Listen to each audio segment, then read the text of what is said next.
Halo, Assalamualaikum warahmatullahi wabarakatuh. Perkenalkan, nama saya Diva Agniasifa dari kelas 12 MIPA 5. Di sini saya akan menjabarkan materi mengenai persamaan dasar akuntansi pada materi ekonomi kelas 12 semester 1. Mari kita simak materi persamaan dasar akuntansi. Persamaan dasar akuntansi adalah suatu persamaan yang menunjukkan jumlah harta kekayaan yang biasa disebut aktiva atau aset suatu perusahaan yang selalu sama dengan penjumlahan dari hutang dan modal yang biasa disebut pasiva pada perusahaan tersebut. Lalu data-data ini memproyeksikan data kekayaan hutang serta modal yang dimiliki oleh suatu perusahaan. Lalu selanjutnya ada juga rumus persamaan dasar akuntansi, yaitu harta sama dengan hutang ditambah modal atau biasa disingkat HUM. Nah, di sini kita dapat memudahkan dengan cara rumus 5 jari, yaitu ibu jari sebagai harta, selanjutnya hutang, modal, pendapatan, dan beban yang memudahkan kita untuk menganalisis transaksi pada materi berikutnya. Kita masuk ke unsur persamaan dasar akuntansi.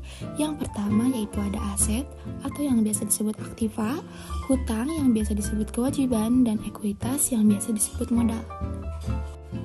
Yang pertama yaitu aset. Aset adalah sumber daya yang dikuasai perusahaan akibat peristiwa yang terjadi di masa lampau dan akan bermanfaat bagi ekonomi perusahaan di masa depan. Yang kedua yaitu hutang atau kewajiban adalah tanggung jawab perusahaan yang terjadi pada saat ini dan merupakan akibat peristiwa masa lalu. Proses penyelesaian hutang akan membutuhkan sumber daya dari perusahaan. Yang ketiga, ekuitas atau modal adalah sisa dari kepentingan yang ada dalam aset yang sudah sesuai dengan perusahaan setelah dikurangi oleh kewajiban. Setelah mengetahui pengertian dari aset, ada macam-macam aset. Yang pertama ada harta lancar dan harta tetap. Harta lancar yang dimaksud dengan harta lancar atau yang biasa disebut aktiva lancar adalah jenis aktiva yang memiliki manfaat ekonomi masa depan yang cukup pasti yang diperoleh atau dikendalikan oleh suatu perusahaan sebagai akibat transaksi atau kejadian masa lalu.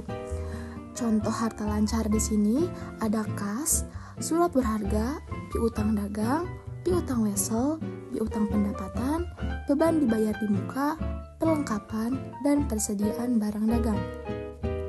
Selanjutnya ada harta tetap yang biasa disebut aktiva tetap adalah suatu kekayaan yang dimiliki perusahaan di mana pemakaiannya atau umur ekonomisnya lebih dari 1 tahun.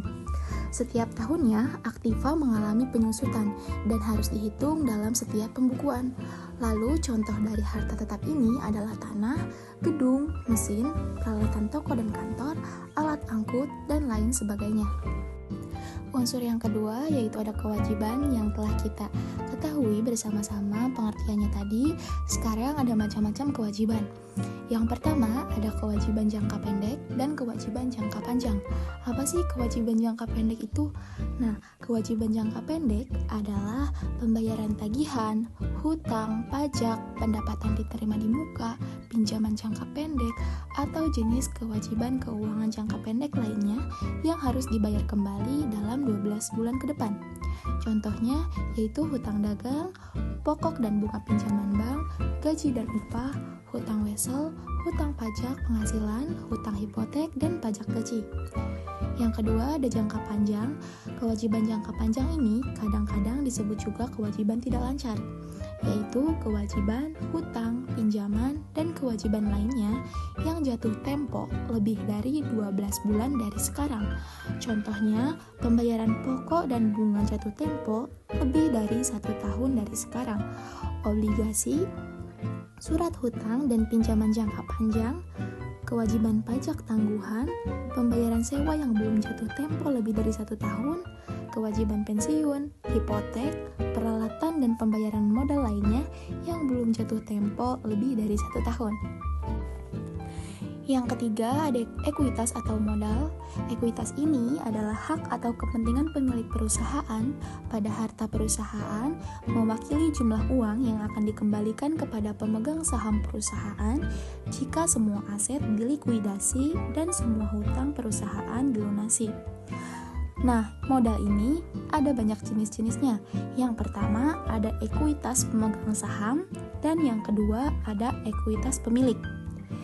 Kita bahas ekuitas pemegang saham, yaitu jumlah nilai aset yang diberikan kepada para pemegang saham suatu perusahaan setelah dikurangi dengan hutang-hutang atau kewajiban lainnya. Lalu, ekuitas pemilik yaitu besar kepemilikan seseorang atas bisnis terkait. Nah, ekuitas pemilik biasanya berlaku untuk bisnis kecil saja.